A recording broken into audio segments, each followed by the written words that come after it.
Hi designers, I'm going to do a demonstration of how to set up the floor plan for Lindsay Miller's condo for the 2018 interior design scenario. We are doing this bedroom, which has a vaulted ceiling. It's 11 feet from width by 11 feet 4 inches in length. Okay, we're going to be drawing in the door, the closet, as well as the window that's facing the outer wall. So here we go. You can use a ruler, or I like to use an architect's stencil, whatever works best for you. If you're using a ruler, I am drawing this to 1/4 inch equals 1 foot. So 1 inch on your ruler is equal to 4 feet. I'm going to actually use a stencil today that has it really nice that each number is equal to the size of 1 square on my piece of paper.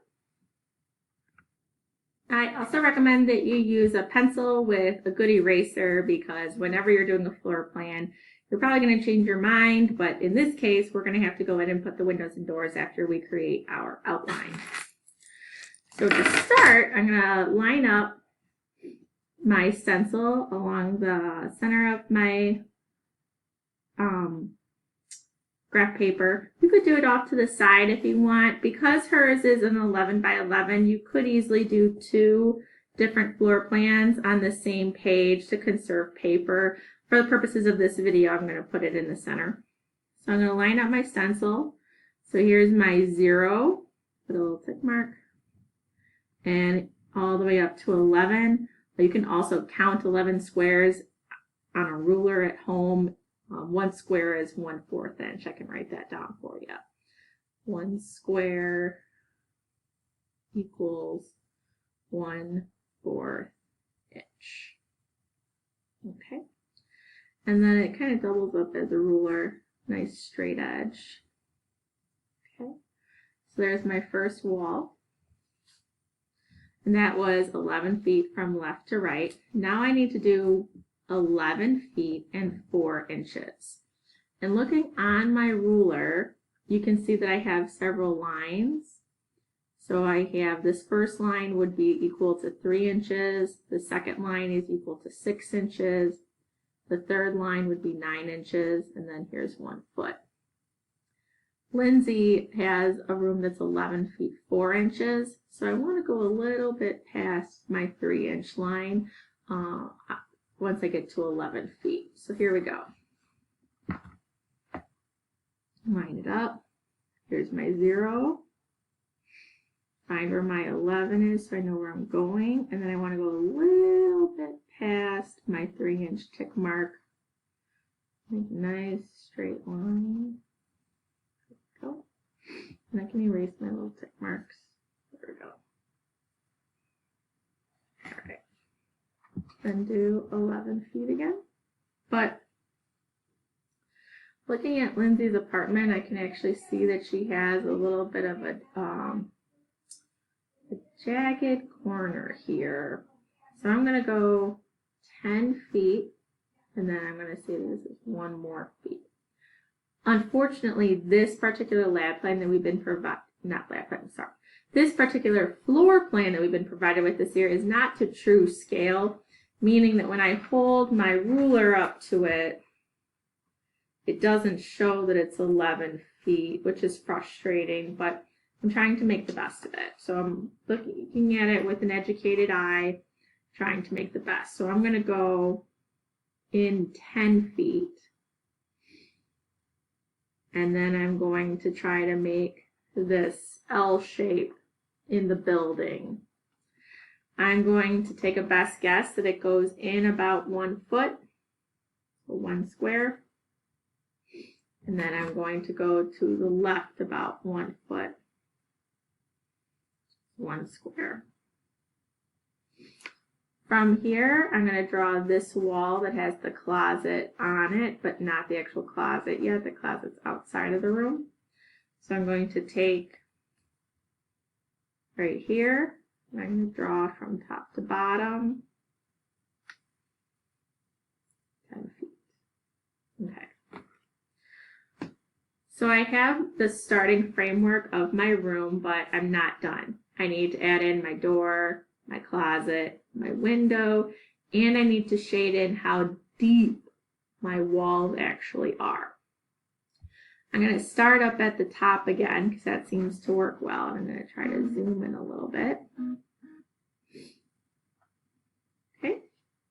A typical door is 3 feet wide. And looking at Lindsay's room, it starts just a little bit off of the wall. So I'm going to start erasing some of my initial lines.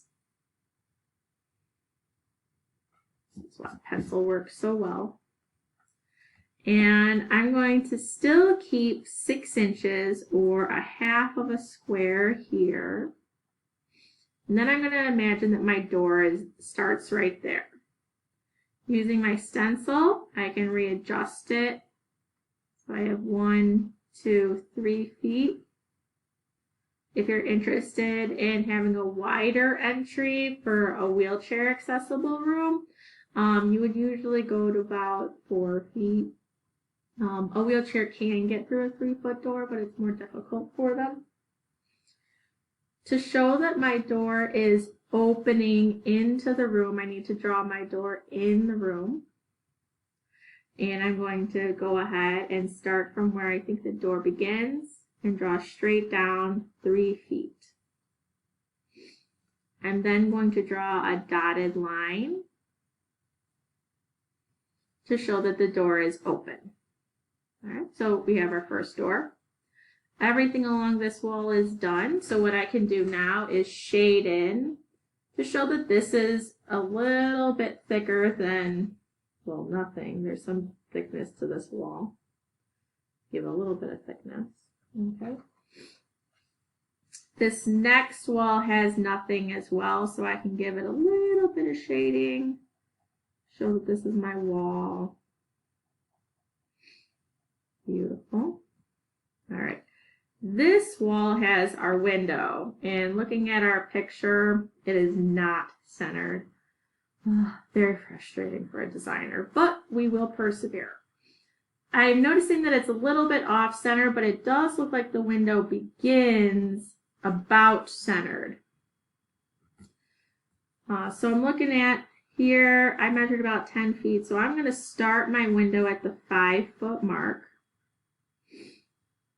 And windows are typically 3 feet wide as well. Notice how that's become a trend. And I'm just going to shade in these tick marks. And now I can go in and erase my initial line.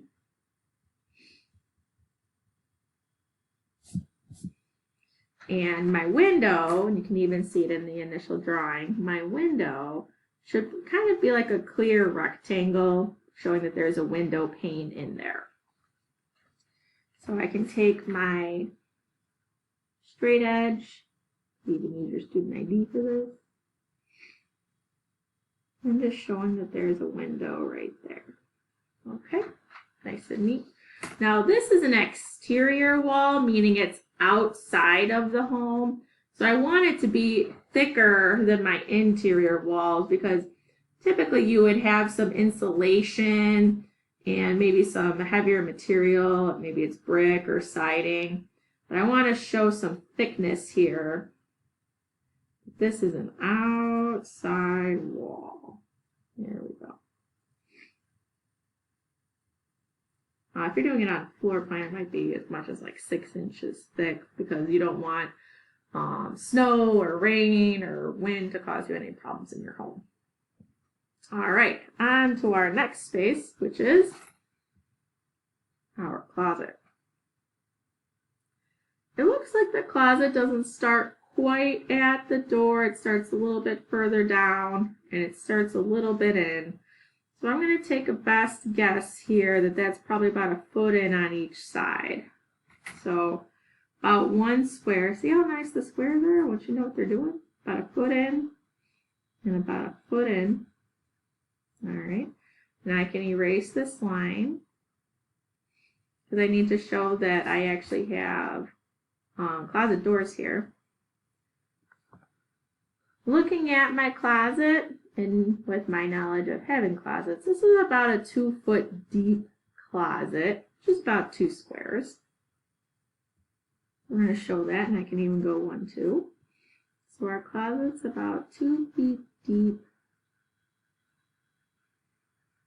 There we go.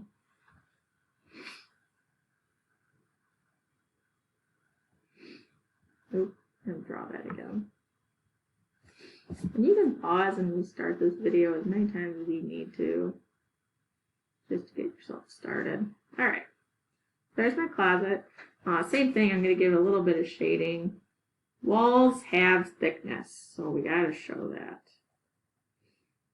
Even just looking at your door frame in your bedroom, you'll be like, oh yeah, it's about 3 inches deep. Okay, gives a little bit of thickness.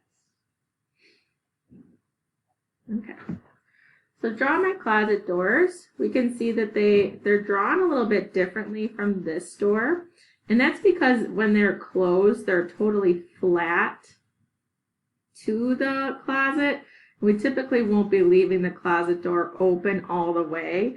If you're planning on leaving the closet door open all the way, then you would draw that it's opening all the way. But it looks like for the most part, they're planning on them just staying closed.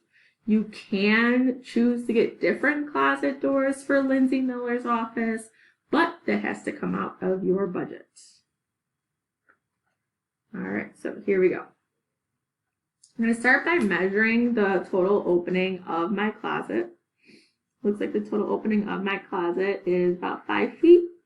I'm going to find my center, which is 2.5 feet, and that's where I want my doors to end up. I'm going to take my stencil and I'm going to line it up about 2.5. So I'm looking at my tick mark. I want to make sure I'm not too far off. There we go. So a little over 2. I'm going to go over here. And then like that. And I'm just going to go ahead and draw in that they would be opening.